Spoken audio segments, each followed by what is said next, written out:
귀 있는 자는 성령이 교회들에게 하시는 말씀을 들을지어다. 아멘. 남은 자가 있는 교회라고 하는 제목으로 말씀 함께 나누도록 하겠습니다. 사실 어느 시대에나 이단이 있었습니다.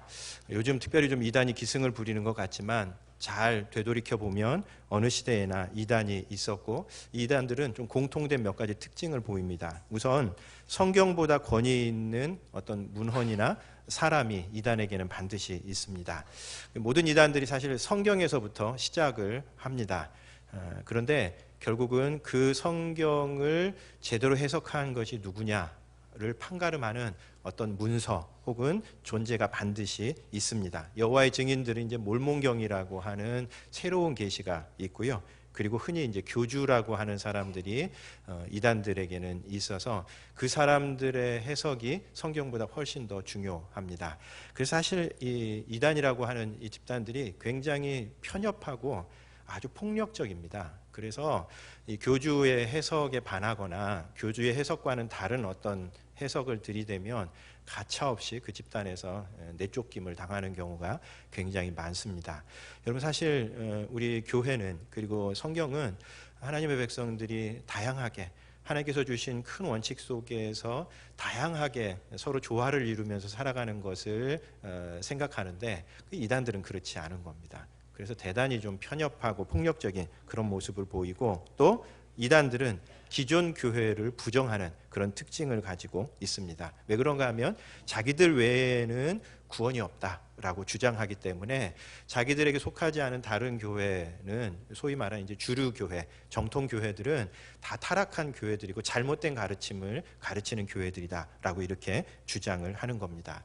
물론 우리가 잘 아는 것처럼 이 주류 교회가 다 잘하는 것은 아닙니다. 그리고 그 주류 교회에 부족한 점도 많고, 때로는 우리들이 생각할 때 정말 교회들이 왜 이 정도밖에는 안 되나? 이거 교회라고 할 수 있는가 싶을 만큼 실망스러운 모습이 많은 것은 사실이지만, 그렇다고 그래서 모든 주류 교회가 다 타락한 교회들이고 오직 자기들만 구원에 제대로 된 가르침을 가지고 있다, 이런 오만한 태도, 이런 것들이 사실 이단들이 갖고 있는 좀 큰 문제 가운데 하나입니다. 여러분, 성경에서는 그런 오만함을 우리들에게 가르치지 않습니다. 성경 하나님 앞에서 누구나 다 똑같은 존재, 상대적인 존재다라고 하는 것을 가르치지, 자기들만 진리를 독점한 사람들이다, 성경은 누구도 그렇게 이야기하지 않습니다. 그리고 이단들은 한 번도 잘 들어보지 못한 아주 좀 신기한 가르침으로 사람들에게 현혹합니다. 이단들이 주로 이미 그리스도인이 된 사람들을 많이 포섭해 가지요. 그러면서 교회에서 잘 가르치지 않는 내용들 한두 가지를 가지고 그 사람들을 데려갑니다. 사실 그것도 새로운 건 아닙니다. 2000년 교회사에서 사실 새로운 것은 없다고 할 만큼 성경에 대해서 여러 가지 견해들이 밝혀졌었습니다. 근데 이제 교회가 그것을 가르치지 않는 이유는 그것이 크게 신앙생활을 하는데 큰 도움이 안 되는 경우들도 있고, 또 그거 모른다고 그래서 무슨 신앙생활을 하는 데 있어서 지장이 있거나 그렇지 않기 때문에 가르치지 않는 경우들이 좀 있게 마련인데, 그런 것 한두 가지를 들고 와가지고 겉봐, 교회에서는 그런 거 안 가르쳐주지, 다 잘못됐기 때문이야, 이런 식으로 이제 이야기를 풀어가는 겁니다. 제가 고등학교 때에도 저희 같은 학급의 친구들 가운데에 이단의 가르침을 쫓는 이단 교회에 다니는 친구가 하나 있었는데, 이 친구가 처음에 저한테 물었었던 질문이 그걸로 제가 기억을 합니다. 하나님이 동물들은 어떻게 만드셨는지 알아? 요게 질문이었었습니다. 우리 보통 이제 교회에서는, 더군다나 그때는 저도 신앙생활한 지 얼마 안 됐기 때문에 보통 어떻게 하나님께서 세상을 창조하셨다고 이해하죠? 온 세상은 다 말씀으로 창조하셨지만 사람은 흙으로 빚어 창조하셨다, 이렇게 이제 이해하고 그렇게 하나님이 창조하셨지 그랬는데, 창세기 2장에 가보면 동물들도 흙으로 빚어서 만들었다는 표현이 나옵니다. 그게 이제 창세기 1장과 2장이 하나님의 창조 사건을 기술하는 방식이 달라서 나타나는 현상인데, 그걸 들고 나와가지고 겉봐라, 잘못됐다, 이렇게 얘기한 적이 있습니다. 제가 사실 그거 처음 들을 때는 진짜 뒤통수를 한 방 빵 맞는 것 같은 그런 생각이 들더라고요. 나 잘못 믿는 거 아니야? 이런 생각들을 하게 되는데, 사실 지나놓고 보면 그게 창세기 1장과 2장이 좀 다른 시각에서 창조 이야기를 기술하는 것일 뿐이다. 그렇게 생각해도 되는 겁니다. 그리고 그게 뭐 우리 신앙생활 해나가는 데 있어서 뭐 중요하다고 그걸 가지고 와가지고 모든 교회가 잘못됐다고 얘기하겠습니까? 그렇지 않은 겁니다. 특별히 이단들이 잘 들고 나오는 게 종말론입니다. 종말론. 마지막 날이 얼마 남지 않았다. 너 지금 그렇게 신앙생활을 하면 안 돼. 물론 지금 이렇게 신앙생활을 하면 안 되죠. 이렇게 그냥 넋놓고 뭐 신앙생활을 하는지 안 하는지 티도 잘 안 나고 여러분 얘기예요. 여러분 얘기. 티도 잘 안 나고 이렇게 신앙생활하면 안 되는 건 맞긴 맞는데 그렇다고 해서 자기들이 얘기하는 게 옳은 건 또 아닌 거잖아요. 근데 하여튼 우리가 잘 들어보지 못했었던 어떤 희한한 거 들고 와가지고 한번 탁 뒤흔들어 놓습니다.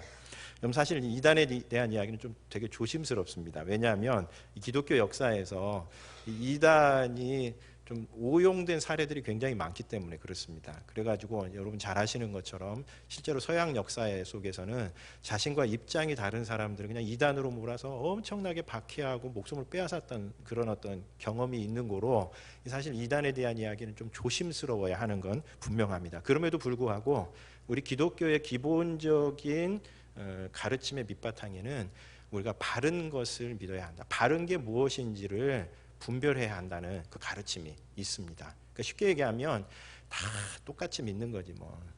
다 좋은 게 좋은 거야. 그런 게 아니라는 겁니다. 진짜 올바른 것이 무엇인지를 분명하게 분별해야 된다라는 겁니다. 디모데후서 2장 15절 말씀. 너는 진리의 말씀을 옳게 분별하며 부끄러울 것이 없는 일꾼으로 인정된 자로 자신을 하나님 앞에 드리기를 힘쓰라. 진리의 말씀을 옳게 분별하는 것, 이게 교회에서 일하는 일꾼들, 주님의 제자로 살아가는 사람들에게 아주 중요한 책임 가운데 하나라는 겁니다. 그냥 다 똑같은 신앙생활 하는 것이 아니고 어떤 게 더 올바른 것인지를 정신을 차리고 잘 분별하면서 믿어야 한다는 이야기입니다. 특별히 요즘과 같은 이 포스트 모던 시대에는 이단이 기승을 부릴 가능성이 훨씬 더 높습니다. 왜냐하면 소위 말하는 이제 큰 거대 담론들이 다 무참하게 공격을 받으면서 각자 자신의 이야기를 다 살아가면서 각자 자신의 이야기가 타당성이 있다. 이런 이야기들이 힘을 받는 그런 시대이거든요.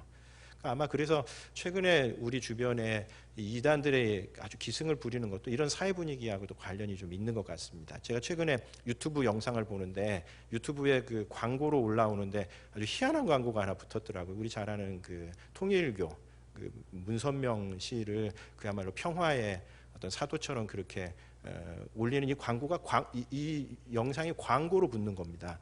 와, 그래가지고 이건 또 뭐냐 이런 생각이 들었는데 여러분 이런 포스트 모던 시대일수록 그런 어떤 이단적인 가르침들이 기승을 부릴 여지가 굉장히 많습니다. 그 말은 무슨 뜻이겠습니까?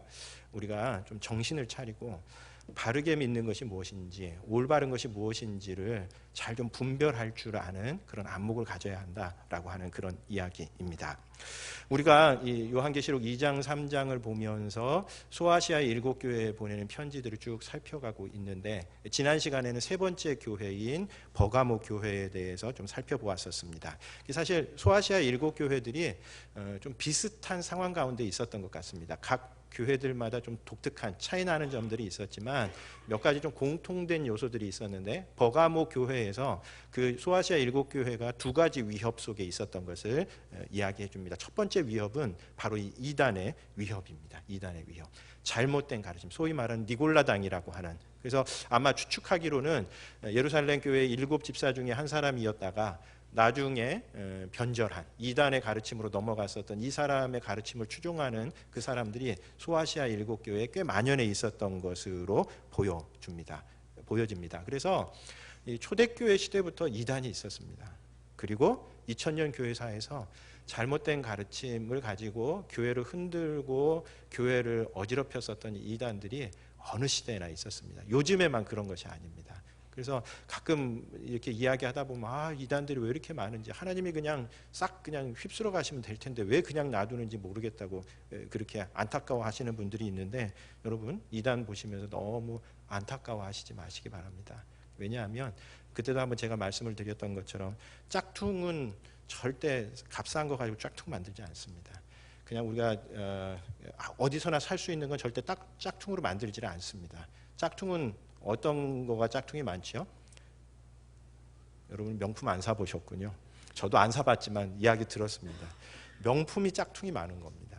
마찬가지로 기독교의 이단이 많은 것은 오히려 기독교가 진짜 명품이기 때문이다. 그런 것을 입증하는 그런 간접 증거 가운데 하나가 아닐까 그런 생각을 합니다. 그런 점에서 이단이 너무 많다고 이단에 집중하시지 마시고요. 오히려 바른 진리가 무엇인가 거기에 집중해야 되는 겁니다. 또 이 버가모 교회는 소아시아의 7교회가 제국의 위협 앞에 로마 제국의 위협 앞에 있었던 것을 이야기해주고 있습니다. 그래서 이 제국이 어떻게 교회들을 핍박할 것이고 앞으로 더 큰 핍박이 소아시아 7교회에 몰아닥칠 것이다 하는 것을 이야기하고 있는 것이 바로 이 계시록의 메시지입니다. 그래서 이 계시록은 사실 세상의 종말에 대해서 이야기하는 책이라기보다는 그것에 앞서서 세상의 종말에 관한 이야기도 그 가운데 하지만 그것에 앞서서 로마 제국의 종말에 대해서 이야기하는 책입니다. 1세기는 로마 제국이 멸망할 것이라고 누구도 생각하지 않았었던 시대입니다. 왜냐하면 로마 제국은 그때 한참 힘을 얻어서 세력을 확장해 가고 있었던 시대였었던 겁니다. 로마 제국이 영원할 거라고 생각했었던 그 시대에 이 요한계시록은 요한계시록 17장 18장에 넘어가서 특별히 그 음녀의 멸망을 이야기하면서 이 제국 절대 영원한 제국이 아니다. 제국이 위협하지만 그 제국의 위협은 하나님의 주권 앞에서 무너질 수밖에 없다라고 이야기하는 것이 이 요한계시록이 우리들에게 전해주는 메시지입니다. 그래서 요한계시록 18장 4절 말씀, 내 백성아 거기서 나와 그의 죄에 참여하지 말고 그가 받을 재앙들을 받지 말라, 이겁니다. 이거 우리가 비록 로마 제국의 그 울타리 속에 영토 안에 살아가고는 있지만 그러나 로마 제국이 이야기하는 그 삶의 방식, 삶의 가치관, 거기에 우리가 젖어들어서는 안 된다는 거예요. 거기에 우리가 안주해서는 안 된다는 이야기입니다. 내 백성아 거기서 나와라. 로마 제국의 가치관과 로마 제국의 삶의 방식에서 나와야 한다. 그래야 이 제국이 멸망할 때에 우리도 함께 멸망하지 않을 것이라고 이야기하는 것이 바로 요한계시록이 우리에게 전해주는 아주 중요한 메시지입니다. 그런 점에서 우리가 이 자본주의 사회를 살아가고 있는 우리가 자본주의에 대해서 경계해야 되는 이유가 그것 때문에 그렇습니다. 오늘날에는 제국이 없는 것처럼 그렇게 보여집니다. 그러나 정말 제국이 없는 것인가? 아닙니다. 오늘날에는 이 제국이 경제제국주의라고 하는 형태로 자본주의라고 하는 모습으로 오늘 우리들에게 다가와 있는 겁니다. 그래서 자본주의적인 사고방식과 자본주의적인 생활방식으로 살아가야만 이 세상에서 살아남을 수 있다고 우리들에게 그렇게 공포를 집어넣고 우리를 유혹하는 겁니다. 로마 제국이 했었던 것이 그겁니다. 로마 제국의 권위 아래 들어오지 않으면 너희들 살아남을 수 없어. 무릎 꿇어야 돼. 그 삶의 방식 그게 최고야 이렇게 얘기하면서 그리스도인들에게 그걸 강요했지만 내 백성아 거기에서 나와야 한다. 그런 제국적인 삶의 방식에 무릎 꿇어서는 안 된다라고 하는 것이 바로 요한계시록이 오늘 우리들에게 전해주는 메시지라고 하는 겁니다. 마침 우리가 매일 성경이 이 아브라함의 이야기를 쭉 훑어가고 있는데 이 아브라함의 이야기에는 아브라함 못지않게 굉장히 중요한 또 다른 주인공이 하나 있습니다. 그게 누구냐면 롯입니다. 롯. 그래서 아브라함의 이야기가 쭉 진행되는 가운데에 중간중간 롯에 관한 이야기가 아주 길게 다루어집니다. 근데 이 롯과 아브라함은 상당히 좀 비슷하면서 상반된 모습이 있는 인물들입니다. 어떤 점에서 비슷합니까? 처음에 자기 고향을 떠나서 약속의 땅으로 같이 출발해서 왔습니다. 우리 식으로 얘기하면 신앙생활을 시작하기로 이 세상이 이게 전부 다가 아니구나. 하나님께서 우리에게 주시는 새로운 은혜의 세계가 있구나 생각하면서 믿음의 여정을 출발한 사람입니다. 차이점은 뭡니까? 아브라함은 그 믿음 속에서 물론 완벽하지는 않았지만 몸부림치면서 하나님 앞에 그 믿음의 삶을 살아내기 위해서 노력했었던 사람인 반면에 롯은 그렇지 않고 세상에 대한 미련을 버리지 못했었던 사람입니다. 그래서 롯이 약속의 땅에 왔는데도 불구하고 계속해서 뒤돌아보면서 세상에 미련을 버리지를 못합니다. 그래서 애굽에 갔을 때는 그 애굽의 풍요에 완전히 현혹이 돼가지고 애굽에 깜짝 놀라고요. 그 다음에 자기가 소돔을 선택하는데 소돔을 선택한 이유가 무엇 때문에 그러냐면 그 당시 소돔이 가장 번성한 도시였기 때문에 그렇습니다. 그러니까 팔레스타인 지역에서 가장 경제적으로 안정된 풍요로운 도시가 소돔이었었던 겁니다. 그래서 롯이 자기가 아브라함과 같이 있지 못하고 결국은 소돔의 백성으로 가고, 그 가운데 전쟁이 몰아닥쳐서, 사실 몰아닥친 전쟁은 하나님의 경고입니다. 경고. 롯, 너 지금 잘못된 길을 걷고 있는 거야 라고 하는 하나님의 경고인데도 불구하고 롯이 그거 듣지 않습니다. 계속해서 소돔에 정착하고 소돔에 안주합니다. 마지막에 소돔이 멸망하는데도 불구하고 계속해서 뒤돌아보면서 영원히 소돔의 백성으로 살아갔었던 사람. 그래서 아브라함의 이야기가 진행되는 가운데에 아브라함과 다른 어떤 믿음의 여정을 걸었었던 롯의 이야기를 보여줌으로써 우리들이 어떤 길을 걸어야 할 것인가 하는 것을 아주 여실히 보여주는 것이 아브라함의 이야기입니다. 여러분, 그런 점에서 우리가 이 땅에서 다 이 땅의 백성으로 살아가지만 이 땅의 백성의 가치관과 삶의 방식에 녹아들고 안주해서는 안 되는 겁니다. 그게 바로 거룩이죠. 우리가 세상에 있지만 세상에 속하지 않은 하나님의 백성으로 살아가는 것. 우리가 세상에 벗어날 수는 없습니다. 저 산으로 가는 것, 그 주님의 뜻 아닙니다. 우리가 이 세상에 우리의 뿌리를 내리지만 그러나 세상의 백성으로 살아가지 않는 것이 주님께서 우리에게 바라시는 삶의 방식이라는 겁니다. 우리가 제국의 백성이 아니라 자본주의의 백성이 아니라 천국의 백성이라고 하는 것을 우리들 스스로 우리의 삶 속에서 실천하는 사람들, 그게 하나님의 백성이어야 한다는 겁니다. 그런 점에서 우리 자본주의가 주는 이런 어떤 달콤함에 우리가 현혹되어서는 안 됩니다. 제가 지지난주에도 그 말씀을 잠깐 드린 것 같은데, 이 쇼핑몰은 진짜 소비주의에 대한 예배가 드려지는 신전입니다. 신전. 이 쇼핑몰하고 신전하고 굉장히 비슷한 점이 굉장히 많습니다. 여러분, 옛날에 신전은 어디에 지어졌는지 아십니까? 모든 도시의 중심가, 누구나 다 그 신전을 바라볼 수 있는 곳에 신전이 세워졌습니다. 그리고 가장 화려하게 지어졌습니다. 그래서 그 신전에 들어오는 사람들이 전부 다 자기가 그 신전에 들어오는 그 신에 대해서 그냥 분위기로 눌리도록 그렇게 구조를 만들어놨습니다. 요즘 쇼핑몰이 그렇습니다. 요즘 쇼핑몰 어디에 지어집니까? 저 한 구석에 쇼핑몰 지어집니까? 아닙니다. 모든 사람들이 다 볼 수 있는 대로변에, 그것도 가장 화려하고 가장 우람하게 쇼핑몰을 짓습니다. 지난 주간에 우리 교역자들이 합신에 가는데 거기 광교에 아주 엄청난 쇼핑몰 하나 지었더라고요. 아마 제가 생각할 때 그 설계부터 시작해가지고 돈 엄청나게 들어갔을 것 같습니다. 그리고 신전이 하는 역할하고 아주 비슷합니다. 들어가는 그 순간 건물을 보면서, 야, 우리가 살아가는 이 세상이 얼마나 발전한 곳인가, 물질적인 풍요가 넘쳐나는 곳인가, 그러면서 쇼핑몰 이렇게 좀 돌아다니면서 각각의 여러 신들을 묵상하는 겁니다. 이 물건은 나에게 어떤 행복을 가져다 줄 것인가.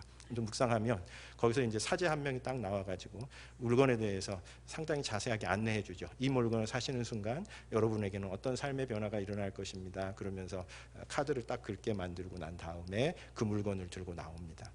쇼핑몰 한 1시간 반 정도 다녀오고 나면 마음이 막 기뻐지지 않습니까? 예배는 드려도 그렇게 기쁘지가, 1시간 반 예배 드리면 더 침울해지고 그러는데, 이상하게 쇼핑몰 갔다 오면 뭔가 새로운 분위기, 환기가 이루어지고 그러는 겁니다. 그리고 홈쇼핑, 그거 너무 많이 하시면 안 됩니다. 방송설교입니다. 방송설교. 우리가 제국의 백성으로 살아가서는 안 된다라고 하는 이야기입니다.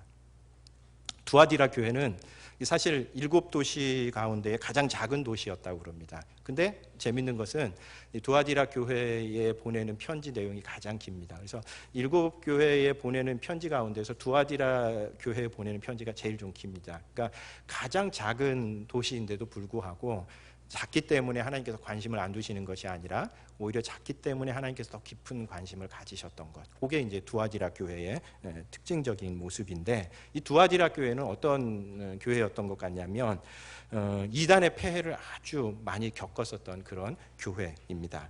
특별히 두아디라 지역은 황제 숭배는 상대적으로 약했었던 것 같습니다. 왜냐하면 황제 숭배는 잘 나가는 도시들이 도시의 지원을 받아서 했었던 겁니다. 왜냐하면 로마 황제에게 잘 보여야 되기 때문에 잘 나가는 도시들이 그 도시 전체를 황제 숭배의 온상으로 만들지, 두아디라는 좀 그런 도시는 아니었었던 겁니다. 그래서 황제 숭배의 어떤 위협이나 유혹은 약했었던 데 반해서 이단의 폐해는 가장 극심했었던. 그래서 7교회 가운데 이 이단의 문제에 대해서 주님께서 가장 많이 두아디라 교회를 꾸짖는 것이 바로 이 두아디라 교회입니다. 그래서 어떤 분들은 이 황제 숭배라고 하는 외적인 박해가 없었다 보니까 교회가 좀 너무 안주하기 시작했고, 그래서 오히려 이단에게 더 많은 사람들이 넘어갔었던 교회. 그래서 겨우 몇 사람 남아있는, 그 신앙의 바른 신앙을 견지하기 위해서 몇 사람 남아있는 교회가 바로 이 두아디라 교회였었다. 그렇게 해석하시는 분들도 있습니다. 나름 타당한 해석인 것 같습니다. 여러분, 우리들도 그런 경우 많죠. 어려움이 생길 때에라야 우리 하나님 앞에 매달립니다. 어려움이 사라지는 순간 우리의 마음에 이 가드도 내려지기 시작하면서 나 뭐 이 정도면 나 훌륭한 사람이, 이렇게 생각하면서 우리가 좀 방심하게 되는 것과 마찬가지로 바로 이 두아디라 교회도 황제 숭배라고 하는 그 엄청난 위협이 없다 보니까 오히려 내적으로 이단에게 좀 많이 넘어갔었던 교회, 그 교회가 이 두아디라 교회였습니다. 오늘 말씀을 보면 이 소아시아 7교회에 보내는 편지의 양식을 그대로 좀 따릅니다. 가장 첫머리에는 주님께서 그 도시에 알맞는 주님의 모습으로 자신을 계시하신다는 이야기 드렸죠. 그래서 7교회에 소개하시는 예수님의 자기소개가 다 다릅니다. 왜 그러냐면 7교회마다 각각의 특성에 맞게 주님께서 자기 자신을 나타내시기 때문에 그렇습니다. 2장 18절 말씀에 보면 두아디라 교회의 사자에게 편지하라. 그 눈이 불꽃 같고 그 발이 빛난 주석과 같은 하나님의 아들이 이르시되. 그러니까 이 두아디라 교회에 나타나시는 주님의 모습은 어떤 모습이냐면 그 눈이 불꽃 같고 그리고 그 발이 빛난 주석과 같은 모습을 하고 계신 분이시라는 겁니다. 이 표현은 오늘 우리들에게는 되게 찬란한가 보다 이런 생각들을 인상을 주지만 요 상징적인 표현인데, 주님께서 재판관이요 심판관으로 두아디라 교회에 임하실 것을, 지금 그렇게 나타나시는 것을 나타내는 표현입니다. 왜냐하면 불꽃 같은 눈이라고 하는 것은 중심을 꿰뚫어 본다라고 하는 그런 뜻이고, 이 주석은 아주 강한 이런 어떤 무기, 강한 면을 나타냅니다. 그리고 실제로 뒤로 넘어가면 주님께서 두아디라 교회의 이단의 가르침에 넘어가서 회개하지 않는 사람들에게 주님께서 그들을 내가 밟을 것이다, 내가 그들을 심판할 것이다 라고 그렇게 얘기하시는 것으로 보아서 주님께서 이 두아디라 교회에 처음 등장하시는 모습부터 뭔가 좀 심상치 않다, 주님이 뭔가 좀 불편한 게 있으시구나 라고 하는 것을 느낄 수 있도록 주님께서 자기 자신을 나타내시는 겁니다. 19절은 두아디라 교회에 대한 칭찬입니다. 우리 한번 같이 읽어보도록 하겠습니다. 19절 같이 읽습니다. 내가 내 사업과 사랑과 믿음과 섬김과 인내를 아노니 내 나중 행위가 처음 것보다 많도다. 이게 칭찬입니다. 어떤 칭찬입니까? 처음보다 조금씩 발전하는 그 모습이 주님 보시기에는 두아디라 교회의 장점이었었던 겁니다. 그래서 두아디라 교회의 여러 가지 기독교적인 사업 활동, 그 다음에 믿음, 섬김, 봉사, 그리고 그 가운데에서 주님을 위해 봉사하면서 여러 가지 인내할 줄 아는 모습들이 조금씩 늘어나는 그 모습을 주님께서 칭찬하십니다. 반면에 주님께서는 20절부터 25절까지 두아디라 교회를 아주 엄하게 꾸짖습니다. 이유는 바로 이단들의 가르침을 제대로 맞서지 못하고 무엇이 올바른 것인지를 분별하지 못했었던 겁니다. 이 에베소 교회는 이단의 가르침을 분별해내고 그리고 그 가운데서 그들이 잘못된 것을 드러냈었던 반면에 두아디라 교회는 그러지를 못하고 오히려 그 이단의 가르침에 훅 넘어갔었던 교회, 그게 바로 이 두아디라 교회였었던 것 같습니다. 사실 이 소아시아 7교회를 유혹했었던 이 이단이 어떤 가르침을 가르쳤는가는 사실 명확하게는 알 수 없습니다. 왜냐하면 성경은 그것에 대해서 설명하지 않습니다. 왜냐하면 그건 다 알고 있는 내용이기 때문에 그렇습니다. 그냥 한두 마디만 해도 지금 누구 가리키는 거구나, 이 사람 누구 이세벨이라고 오늘 본문에서 이야기하는데 이세벨 누구 가리키는구나 라고 하는 것을 다 알았을 겁니다. 그리고 그 사람들이 뭔 얘기하는지도 소아시아의 교회 사람들은 다 알고 있었기 때문에 그것에 대해서 설명을 해주지 않으니까 우리들이 보기에는 좀 답답합니다. 그 사람들이 도대체 뭘 가르쳤었던 걸까? 그렇기는 하지만 몇 가지 좀 단서들이 좀 있습니다. 우선 이 두아디라 교회의 이단의 지도자는 여성이었던 것 같습니다. 그래서 2장 20절에 보면 네가 자칭 선지자라 하는 여자 이세벨을 네가 용납하고 있다. 그렇게 이야기를 합니다. 버가모 교회에서는 발람이라고 부릅니다. 근데 이 발람과 이세벨 전부 다 실제 본인의 이름들이 아닙니다. 왜냐하면 구약에 나오는 인물들을 가리켜서 발람도 그렇고 이세벨도 그렇고 이스라엘 백성들을 그야말로 아주 힘들게 만들었었던 대표적인 유혹거리들이었었던 거로 그 사람들이 하고 있는 그 일이 마치 구약의 발람과 같은 역할, 그리고 구약의 이세벨과 같은 역할을 하고 있다는 겁니다. 다만 버가모 교회는 아마 남자가 그 이단의 가르침에 좀 중심적인 역할을 했었던 것 같고, 그리고 이 두아디라 교회는 여자였었던 것 같습니다. 그래서 이세벨이라고 하는 이름으로 그 이단의 지도자를 지칭하고 있는 겁니다. 이 사람들이 누구인가 하는 것에 대해서 여러 가지 이론들이 많이 있지만 대체로 그냥 초대교회의 1세기 후반의 초대교회를 가장 힘들게 했었던 대표적인 이단이 영지주의라고 하는 이단이 있습니다. 그래서 아마 이 소아시아 7교회도 그 영지주의 이단이 교회를 흔들고 있는 것 같다, 그렇게 추측을 합니다. 이 영지주의는 어떤 사람들인가, 어떤 가르침을 가르쳤냐면 헬라의 이원론에 아주 매료되었었던 사람입니다. 그래서 복음을 헬라의 이원론의 관점에서 복음을 재해석했습니다. 그래서 그 사람들이 보기에는 아무런 걸림돌이 없이 자기들이 알고 있는 그대로를 받아들이는데 아무런 걸림돌이 없었던 겁니다. 헬라의 이원론은 어떤 사상입니까? 우리의 육신은, 물질은 악하고 우리의 영혼은 선한 것이다. 그래서 우리가 구원을 받을 때에도 우리의 육신은 죄된 존재이기 때문에 멸할 것이고 우리의 영혼이 구원을 받는 것이다 라는 가르침을 가르쳤었던 겁니다. 이게 굉장히 종교적으로 들리죠. 요즘 우리들 가운데에도 그런 식의 관점에서 기독교 신앙을 이해하는 사람들 굉장히 많습니다. 그러나 이거는 명백하게 기독교가 이야기하는, 그리고 우리가 믿는 하나님과는 다른 하나님이십니다. 하나님은 물질 세계도 선하게 만드셨습니다.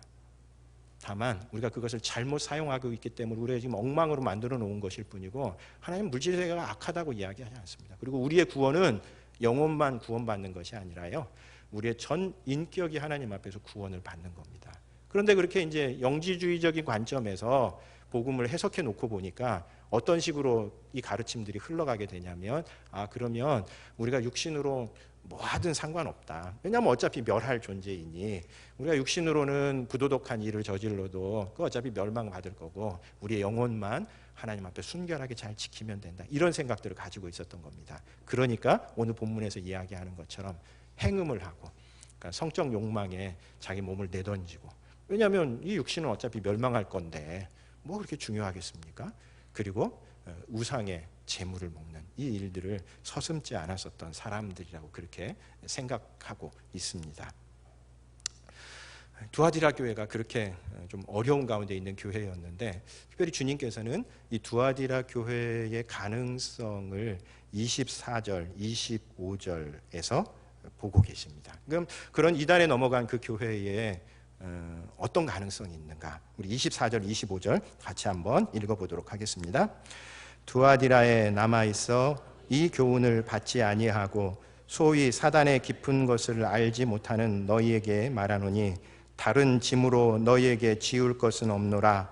다만 너희에게 있는 것을 내가 올 때까지 굳게 잡으라. 두아디라 교회가 그렇게 이단에게 굉장히 많은 어려움을 겪고 있는 교회이지만 그 가운데 주님께서 어떤 소망의 단서를 발견합니다. 첫 번째로는 사탄의 깊은 것을 경계하라는 것이고요. 두 번째로는 남은 자가 두아디라 교회에 여전히 있다는 겁니다. 모두 다 이단의 가르침에 넘어간 듯 보이지만 그러나 자신의 믿음을 끝까지 붙잡고 견지하고 있는 사람들이 있어서 이 사람들이 두아디라 교회의 미래를 책임지고 있다라고 주님께서 권면하고 계시는 겁니다. 이 사탄의 깊은 것이 뭘까요? 사탄의 깊은 것.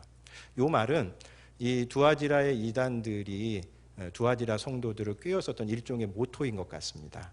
그러니까 두아디라 이단의 그 모토, 한마디로 딱 얘기하면 사탄의 깊은 것을 맛보아야 한다. 이렇게 이제 주장을 했었던 겁니다. 이게 뭘까?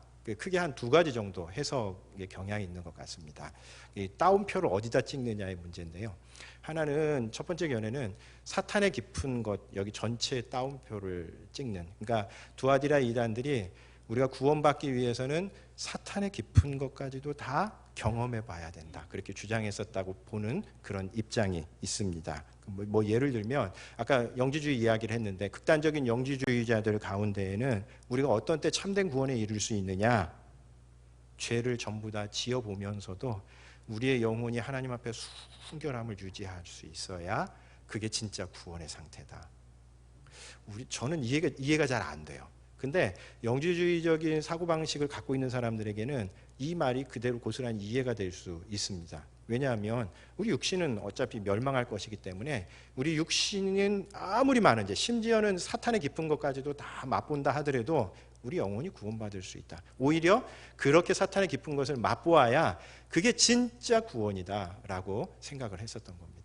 실제로 이 종교인들 가운데, 기독교인들 가운데도 소위 말하는 도파민 중독에 걸린 사람들이 굉장히 많이 있습니다. 그래서 뭔가 좀 깊은 것, 새로운 것, 이것을 계속해서 쫓아다니면서 그게 좀 주는 자극이 있잖아요. 못 들었었던 것 좀 들어보면 신기한 것 같고 그러면서 도파민 중독에 걸린 사람들. 그래서 이제 뭐 자꾸 뭐 이렇게 결혼 생활이 안정적이지 못하고 이런 사람들이 이제 도파민 중독에 걸린 사람들이 굉장히 많이 있다고 그럽니다. 근데 신앙의 세계도 그런 사람들이 있었던 겁니다. 그래서 심지어는 새로운 경험들의 그 끝자락에서 사탄의 깊은 것까지도 경험하는 사람, 경험해 보려고 하는 사람들이 생겨날 수 있는 겁니다. 근데 저는 이제 요거는 좀 너무 극단적인 해석인 것 같고 저는 깊은 것이라고 하는 것에 따옴표를 좀 찍고 싶습니다.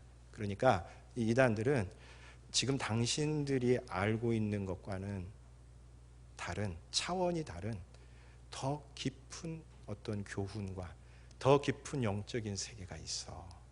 그거 맛보아야 돼.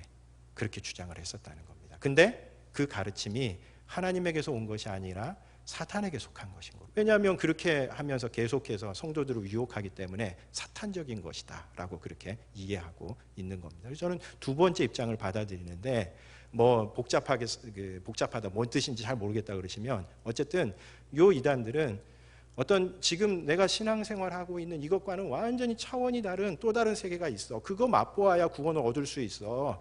지금 알고 있는 거 그거 다 얄팍한 거야. 그거와는 완전히 다른 어떤 새로운 세계가 있으니 그거 맛봐야 돼. 이렇게 얘기하면서 두아디라 성도들을 계속해서 꿰어갔었다라고 하는 그런 이야기입니다. 그런 점에서 오늘 이 말씀은 우리가 이단에 대처하는 가장 좋은 방법이 뭐냐면 이단의 가르침이 무슨 가르침을 가르치는지 막 연구하고 그러는 것이 아니라 우리에게 주어져 있는 하나님께서 우리에게 주신 복음의 이 풍성한 세계를 맛보면 다른 사람들이 그것 말고 더 깊은 것이 있다라고 하는 얘기가 눈에 들어오지 않습니다. 그렇죠? 우리 부부관계 생각해 보면 알 수 있습니다. 부부관계에서 파탄이 나는 이유는 뭘까요? 평소에 부부관계가 그렇게 긴밀하지 않은 겁니다. 그러니까 어느 날인가 막 초콜릿 복권을 가진 어떤 청년이 나타나가지고 자기한테 친절한 말하면 그냥 새로운 내 남편에게서 보지 못한 놀라운 세계로다 이러면서 넘어가는 거죠. 남자들도 마찬가지죠. 누군가 자기 얘기 다 들어주는 것 같으면 아내들은 잘 들어주지도 않잖아요. 뭐라고 한마디 얘기하면 또 그 얘기한다고 그러면서 탁 닫아버리니까. 그래서 우리 남자들이 하는 얘기를 좀 귀담아 들어주셨으면 좋겠습니다. 남자들 되게 외롭습니다. 사실은. 우리 집사람한테 하는 얘기 아닙니다. 아무튼 평소에 부부관계가 돈독하면 누가 나타나도 새로운 유혹거리가 나타나고 아무 유혹거리가 되지 않습니다. 신앙도 마찬가지입니다. 신앙도 더 깊은 은혜의 세계가 있다는 이게 유혹거리가 되는 사람은 누굴까요? 지금 신앙생활에 자기도 불만이 많은 사람들이 그런 유혹거리에 넘어가게 되는 겁니다. 그래서 우리가 이단에 대처하는 가장 좋은 방법은 하나님께서 우리에게 주신 풍성한 은혜를 누리는 겁니다. 그래서 아까 디모데후서 2장 15절 말씀 우리가 처음에 봤었던 너는 진리의 말씀을 옳게 분별하며 라고 우리가 진리가 무엇인지를 바르게 분별해야 된다는 이 말씀 다음에 바로 뭐가 나오냐면 부끄러울 것이 없는 일꾼으로 인정된 자로 자신을 하나님 앞에 드리기를 힘쓰라. 경건훈련에 관한 이야기입니다. 그러니까 단순히 우리가 무엇이 올바른 가르침인지를 옳게 분별하는 것 거기서 머물지 않는다는 이야기입니다. 그 가르침을 따라서 우리들 자신을 하나님 앞에 열심히 드리는 이런 어떤 풍성한 은혜의 경험들이 있어야 한다는 이야기입니다. 그래야 우리가 잘못된 가르침에 넘어가지 않습니다. 들어오지 못했었던 새로운 어떤 가르침에 현혹되지 않는다는 이야기입니다. 그런 점에서 우리가 하나님 앞에 뭐 다른 거 필요 없습니다. 이미 하나님께서 우리에게 주신 풍성한 은혜를 누리기 위한 경건 훈련을 하는 것이 우리들에게 중요합니다. 그것은 우리가 이단에 넘어가기 위해서가 아닙니다. 여러분, 사실 우리가 하나님께서 우리에게 주신 이런 어떤 경건의 훈련이 계속 이루어지지 못하면 신앙생활 진짜 재미없습니다. 그렇잖아요. 여러분들도 그렇잖아요. 한 1년 하고 그러면 좀 진보도 있고 뭔가 새로운 어떤 발전이 있어야 되는데 20년을 해도 똑같아요. 20년을 해도 주일날 와서 똑같이 졸고 잠자고 저 양반 무슨 얘기하는지 모르겠다 그러면 아무 재미없는 겁니다. 그러면 기독교 신앙이 그런 것이냐? 아닙니다. 하나님께서 우리에게 엄청난 놀라운 경험의 세계를 이미 주셨는데 그거 누리지 않고 있다가 그냥 누군가 그거 한번 얘기하면 그거 현혹돼 가지고 거기 넘어가는 그런 현상들이 일어나게 되는 겁니다. 그런 점에서 하나님께서 이미 우리에게 주신 풍성한 은혜를 누리는 것, 경건의 훈련에 우리들 자신이 천착하는 것, 그것이 우리 자신을 위해서 유익한 겁니다. 그래야 신앙생활의 재미도 있는 겁니다. 우리 신앙의 훈련과 관련된 아주 교과서와 같은 말씀이 디모데전서 4장 7절 8절 말씀입니다. 우리 한번 같이 읽어보도록 하겠습니다. 디모데후서 4장 7절 8절 같이 읽겠습니다. 망령되고 허탄한 신화를 버리고 경건에 이르도록 내 자신을 연단하라. 육체의 연단은 약간의 유익이 있으나 경건은 범사에 유익하니 금생과 내생의 약속이 있느니라. 신앙의 세계에 연단, 내 자신의 훈련이 필요하다는 겁니다. 마치 우리 육신의 건강을 위해서 운동을 하는 것과 마찬가지로 우리 신앙생활에도 훈련이 필요하다는 겁니다. 우리 잘 아는 것처럼 세상에 공짜는 아무것도 없습니다. 우리 오직 공짜는 구원만 공짜고요. 구원 이후에 우리가 누리는 그 모든 것들은 그만큼 우리가 노력하고 애써야 하는 겁니다. 그 노력과 애씀이 없으면 주님께서 마련해 주신 그 풍성함을 하나도 누리지 못하고 맨날 똑같은 재미 하나도 없고 30년을 신앙생활한 100년 신앙생활해도 아무런 발전도 없는 그냥 그런 신앙생활밖에 머물 수 없는 겁니다. 그런데 그 훈련을 어떻게 해야 된다고 얘기하냐면 전심전력해야 된다고 얘기합니다. 디모데전서 4장 15절 말씀. 바로 그 훈련에 관한 바로 다음에 나오는 말씀입니다. 디모데전서 4장 15절 같이 읽겠습니다. 모든 일에 전심전력하여 너의 성숙함을 모든 사람에게 나타나게 하라. 예, 우리가 훈련하되 그냥 좀 해보다가 아이고 나하고 잘 안 맞는 모양이 이러면서 그만둬서는 안 된다는 겁니다. 어떻게 해야 된다고요? 전심전력하라는 겁니다. 몰입하라는 겁니다. 안 되면 왜 안 되는지 원인도 좀 분석해보고 안 되면 왜 안 되는지 강의도 듣고 조언도 구하면서 그 풍성한 은혜의 세계를 누리기 위해서 우리들 자신이 전적으로 전심전력해야 한다는 겁니다. 그래야 무엇이 나타나냐면 신앙의 진보가 나타나고 그래야 재미도 있어지게 되는 겁니다. 그런 점에서 저는 우리 남성들에게, 우리 여성들에게는 저는 뭐 할 말은 별로 없습니다. 남성들에게 늘 하는 얘기입니다. 우리 남성들 그냥 지금처럼 이렇게 재미없게 신앙생활 하시지 마시고요. 경건훈련 하시기 바랍니다. 진짜 재밌는 그리고 우리의 삶의 인생의 그 어떤 것으로도 놓칠 수 없는 소중한 경험, 우리의 삶의 중심을 붙잡아주는 놀라운 은혜의 보고가 그 가운데 있습니다. 그것에 전심전력하는 겁니다. 그리고 그 사람들이 남은 자들입니다. 남은 자들이 어떤 사람들일까요? 그 가르침을 끝까지 붙드는 사람들.